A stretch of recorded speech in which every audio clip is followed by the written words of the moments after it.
Hold on for a second. What's up, YouTube family? I would like you guys to make sure you like and subscribe to our video. It would help us get into the algorithms so we can be seen and bring more engaging content to you guys. So like I said, like and subscribe to our YouTube channel. Appreciate you.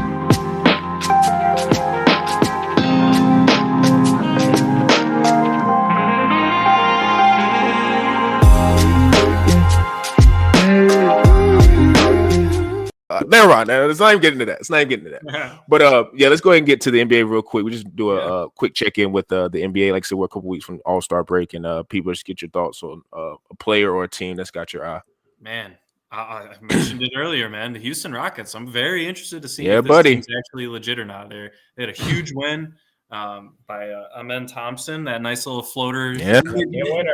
Little game winner in him. Obviously, it was only like 8 feet away from the basket, but hey, man, you're beating one of the best teams in the league and the reigning champions. So, I just real quick, I think I've been the most. You guys used to talk about Sengun all the time. Yeah, Sengun. Oh yeah, man is averaging 19, 10 and a half, nice. and 5 assists. Zoo, a little Joakim Noah with better offensive touch in him, man.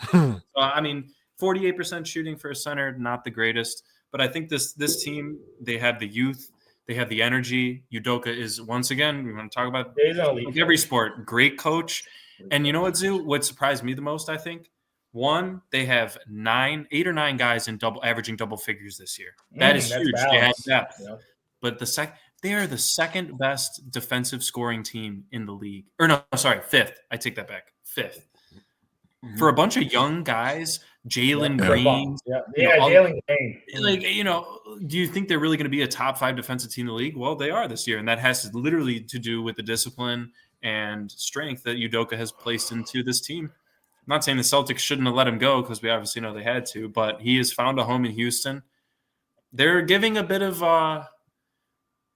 Thunder rise here. I'm not saying they're as good as the Thunder. They made that step. They went from a 500 ball club to now winning 68, 69% of their games. Exactly. There you go. And they got to do it the second half of the season. We always say that the NBA definitely picks up after mid-February. The level of intensity picks up, fighting for playoff spots, the play-in, etc. So I'm just curious to see what the Rockets do. I love their coach. I love their youth. I think they might be a team to make a move, Zoo, at the deadline for maybe a veteran or two. Because outside of Dylan Brooks and Fred VanVleet, they need maybe a little bit more presence there with some experience. So, yeah, I'm interested to see what they do in the next couple of weeks with that, and obviously heading into April. Interesting. I like your pick of the team, like a sleeper team, the West that rised up the beating expectations. I'm going to keep with that theme. And I want to talk about the Detroit Pistons. Because this is a team that was on a historical run of being the worst team ever last year. Monty Williams, I forgot how long that losing streak was, but they were historic. They won 14 games, 17% of their games last year. Monty Williams was so bad, they paid him like $100 million to go home. Legitimately, that guy stole money from the Detroit Pistons franchise. Because look at this year, pretty much the roster, pretty much the same exact roster. Pretty much the same core players. You got Cunningham, Ivy. Ivy's been out with an injury, and Durant. That's the foundation. But the thing is, Cade Cunningham, this is the I remember in the draft when we were talking about the draft those years ago. He's in that Luka Doncic prototype, 6'7" point guard, big ball handler that could dominate the rock and play, make, and score at all 3 levels. Obviously his stats been pretty decent every single year as a young player, but he's taking that step and okay, I'm an all-star now. 25 a game and 9 assists. 9 assists right now. That's top 5 in the NBA right now. 9 assists. He's shooting 36% from 3. That's the thing. His three-pointer was kind of whack in the beginning of the year of his career. 31%, 28%. He was not a good three-point shooter in the NBA level, but he's taking that level where he's now at least he's an average three-point shooter. So he's carrying a bunch of young guys to a 500 ball club right now. Because if you look at the East, I'm everybody knows about the East is the least, man. The Philadelphia 76ers, the team that went all in, is not even in the play-in tournament.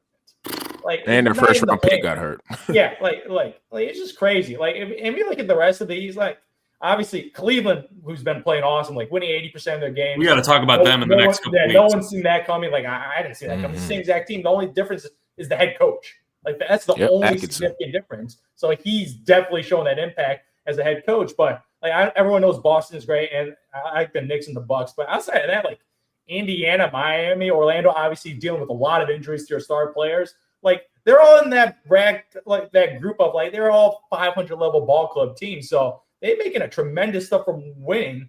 They already won 9 more games than last year. Like that is an incredible accomplishment for this young team. Where like I still remember last year, I was just like, why are they so bad? Like if you're looking on paper, they have core like foundational players. This is how you build a championship. You got the primary ball handler that can score and assist. You got the big rim protector in Durant. You got the complimentary scorer in Ivy. You got the hustle player in All-Star Thompson. So you got like these foundational young players. Like I remember like this team kind of good like on paper, but they were obviously getting W's. But now they got to get a shot. They got some vets. Tobias Harris. I'm not the biggest Tobias Harris fan, but now he's making the adequate amount of money for his worth. He's a nice little veteran guy that gets his 15 points a game. Like he's like Tim Hardaway Jr. They got some vets in there to complement the young guys. That's their core team, and like they got a bright future. Like if Cade Cunningham develops in that superstar, what he's on that trajectory to do, like Detroit Pistons really got, I think, foundational pieces for them to be a terrific team, especially in the Eastern Conference, where I'm not really in love with any team that much. Like obviously Boston's been dominant for the last couple of, like pretty much the entire half decade. Boston's dominated. But outside of that, any team can leap in that top 4 right now because I think it's open for a lot of teams right now. So yeah, shout out to King Magic, dude. I think this guy he's gonna be an all-star. Like absolutely, he's an all-star lock. You're like a year behind the Magic a bit. Yeah. Very similar. A lot of young players where they all complement their skill sets. So shout out to the Detroit Pistons for being relevant and from being finally from a laughing stock. Like you got, I remember last year Kyle Kuzma was making jokes about it. Like you got Kyle Kuzma making jokes, and that guy's on the Wizards. Like that's the most joke team in the NBA right now. They got 6 wins right now. Don't be that team to lose to the Wizards. So that's exact because they got no future. I remember last year. It looks really bleak in Washington. Their team, even though they're losing everything, the Wizards got Jordan Poole and Kyle Kuzma as their franchise guys. Man, Jordan Poole, what a fall from grace, man. That's a problem. That is the perfect example of a guy who the Warrior, like Jordan Poole is an elite talent, but the system, he needs to be somewhere where there's a system. Because even if he's in a place like Washington, where of course it's an NBA team, so they have some type of system, but it's like it may be a little bit more freelance. I think it just his skill set gets a little bit more scattered. Like I think if he's in more of a structured environment, like I don't know, someone with like a leader, because that's another thing. Washington. I mean, who is the leader of that team? Like you don't know who the veteran is. So and that's designed because they're tanking. But like, yeah, to your point, Kyle Kuzma getting jokes off on you. Nobody wants that. And Detroit has definitely turned it around with Cade. I would be interested, like him and his ascension, like where he would fall on the, like would I start a franchise with guy because he's gonna shoot up that board just based off his ability to handle the ball, shoot, score, play make. He's going high up off that board. I actually got in an argument with one of my friends with him versus Lamelo. I'm more of a Lamelo stock because I just think Charlotte's a crappy organization. I think if Lamelo was on like a team with leaders and he wasn't like how the teams like Udonis Haslem was for the Miami Heat, where it's like he wasn't the best player, but guys on the team respected him and he was a veteran presence. Like if LaMelo was like on a Heat team, I feel like he would be even more in a more enhanced version of himself. Like now, Cade, to your point, is with the Detroit Pistons. What kind of, leadership do they have? But that maybe some guys just need a little bit more. Cade just kind of, and I don't know the dude, but he comes off a little bit more stoic and serious about his career. Like I think if LaMelo was in a little bit more of a structured environment, I still would just tank because I'm just a big fan of elite shot making. And I think Cade, while is a great player, he's not the shot maker LaMelo is. But besides that point, to your point about Houston, P-Bush, them being as that jump that they're making this year, and I'm very high on Orlando. Like, what is the odds? Like, the odds of like Houston getting to like a conference? No, I'm not going to go that far. But what is the chance of like both of those teams getting to like a conference finals? I think it's really high. This year? And then. Yeah, this year I think is really high because to Zhu's point about the teams and I want to say all of the leagues. Honestly, it's OKC, Cavaliers, Cleveland, Knicks on some nights they look really good. Boston, of course. In the West, OKC, of course, Houston. After that, it's a grab bag for me. And the same thing with the East is like kind of a grab bag. there's not a lot of like elite teams where playoff wise, if we go into like however the playoff matchups fall, it's like, oh, that team's going to dominate that team. Unless you're talking about the teams I just mentioned, like there's probably a chance for a 4-game sweep or a 5-game. But like looking at how Houston and Orlando is built, and this is just my overall point, is just combining these two teams. Like that's how I want my NBA teams to look. And I think with their youth combined with hunger, star players, like I think the best player out of both of those teams is Paolo, of course. Yeah. But even with Houston, like the thing I love about them is they have all of the depth. And not only do they have a lot of depth, they have a lot of depth with size, wing type players, a bunch of guys, 6'7", 6'5", 6'7", 6'5", guys who can be switchable. And these are not guys who are just schmucks on the defensive side of the ball. Like Amen Thompson's is probably the most athletic guard in the league. Dylan Thompson, Colin Carter's a two-way player. Tyree Eason is a two-way player. Jabari Smith, he's stretched forward, whatever, but he could anchor down in the 4 to 5 range if need be. Shagun's not really a defensive guy, but he's more of a playmaker, big, who's got a lot of skill to his game. And then, like I said, with the same thing with Orlando, we all know the guys that encompass their roster and how they play. Starting with Jalen Suggs, he sets the tone. Very similar. So for me, it's like it would not be shocking if both of those teams end up in the conference finals. It would be a massive stretch to say they go to the NBA finals because then, like I said, once you get, it's the same thing with NFL. It's like Jaden Daniels' cute story. It's like once you start getting grown men in those matchups, this is going to shift a little bit, and nerves, because nerves play a part, because then the next step is the finals if you win. But it would not shock me if both of those teams are competing in the conference finals. And I think part of that is because how they're set up roster-wise is what you ideally want. Like, even with the veteran leadership, like, I know with the Magic, it's like, who is their veteran, like, point guard, or who is that guy? It's like, I mean, Suggs is a nice defensive guy, but there's no, I guess you would say, veteran point guard like you have with the Rockets with Van Vliet. Like, Van Vliet, to me, I know they can maybe make a move. They can maybe make a move for him, but I don't know if I want to trade him because I think he would be valuable in the playoffs. Like, to me, I don't think he's Kyle Lowry. I think he could be in the playoffs and be a really, really good player. I know they're built the same and they're short and they make threes and all that crap. I know, but I think. Yeah, Mini Drake, literally. Mini Drake out there playing. I think he would be super valuable to that team just in terms of, because like I said, as much as we say whatever about Kyle Lowry, it's kind of funny, like Kyle Lowry's path and Fred Van Vliet's path is kind of similar. The only difference is Van Vliet won a championship. But it's like, I think his leadership would be very vital. Like in those times when they maybe get on they going against a team, they go on a 12-2 run, like Van Vliet getting them to play. I think that would be vital. So I hope they don't trade him. But I'm looking at those two teams, basically my point is just looking at those two teams going forward to see, like, I know Orlando's 24-24, but it's really unfortunate that Franz and Paolo was hurt early in the year. Because if they weren't hurt early in the year, I think they would be right up there with Boston and the Cavaliers, like competing around for that top three seed. And I think they'll, as the season goes on, they'll probably get to maybe 5 or 6. Maybe I don't think they're going to be able to reach top 3. Because I mean, I think what is it? Cavs got like a 5-6 game lead right now. Like they're pretty. They got a comfortable lead. Yeah, they got a comfortable lead. So, like I said, it's the Celtics. I'm not, whatever. Hangover. They're pulling a Chiefs right hangover. now. They're hangover. They already know hangover. I'm not worried about them.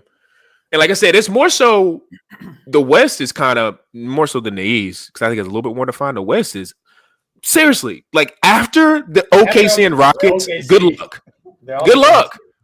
I mean, when you got the Timberwolves and Suns at like that, I think 8, 9, 7, 8. Yep, 7, like, 8. Yeah. That's brutal. Who knows? So it's just like that is going to be the most interesting towards the, I guess, Marchish, kind of end of March, early March, whatever. Trying to see positioning, because there's going to be a lot of teams maybe losing and trying to figure out what they want to do with matchup wise, because I know people want to be in the playoffs, but it's like if you're in the playoffs and you're going against a team that's not matching up well, you don't match up well with, you may want to get to the 7 to 8 because then you maybe get the 2. Like, it's going to be a lot of that going on, because I think everybody in that West can be beat outside of. And I say a lot about Houston right now, but they can be beat because they hadn't shown me anything. They're just really good right now. OKC is the only one where it's like, okay, that's probably a final. That's crazy, because they won 82% of their games, and they've not been healthy all year. Like, Chet Holmgren has missed a significant amount of games. That's crazy, yeah.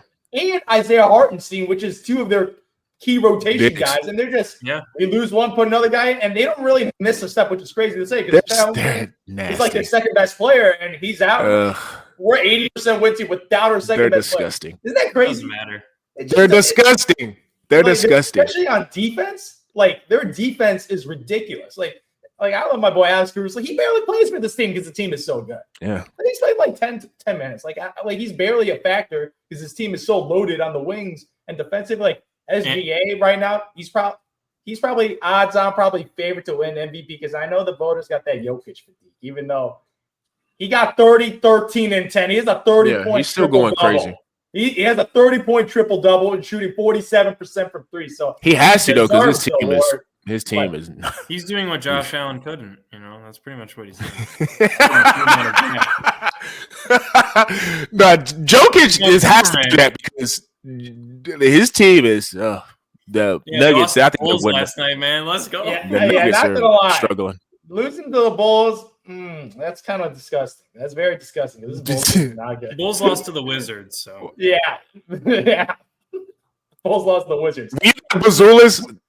You got Bazulas crossing up Aaron Gordon. That's all I need to know about the Nuggets, man. I'm sorry. Aaron Gordon used to be a bona fide two-way player, and the fact he's getting crossed up by a rookie like that just tells me, the days of the 3-and-D with him and whoever else is on that roster is long gone. So I don't know. Jokic is going to have to start averaging that for the rest of the season to just have them in without, I guess, being in the play-in. So We'll get that home court advantage because that's what they're paying for. They're going to be fighting for that 4th, 3rd, 5th seed on the entire time. So excited to see what happens. Like I said, All-Star break will be coming up. I think I don't know if they've done the All-Star reserves yet, but interested to see what happens with that and, how after the All-Star break, to your point, people they start kicking it up. So we'll be tuning into the NBA as soon as the Super Bowl is over. So we'll be coming next week with our prediction on how that game will go, and make sure you guys in the meantime tune in to Tyson Talks on Instagram, Quantrill Knows on YouTube. Make sure when you're on the YouTube, give us a thumbs up so you guys can get our videos in the algorithms. Make sure when you're listening to us on the audio platform to give us a thumbs up as well so we can get into that algorithms and you guys can listen to us and give us, different reviews and comment. And I think if you have Spotify, you can, comment on the podcast on there as well. So if you guys do that, I truly appreciate it. And for me, Zhu, and Peebush, we are out.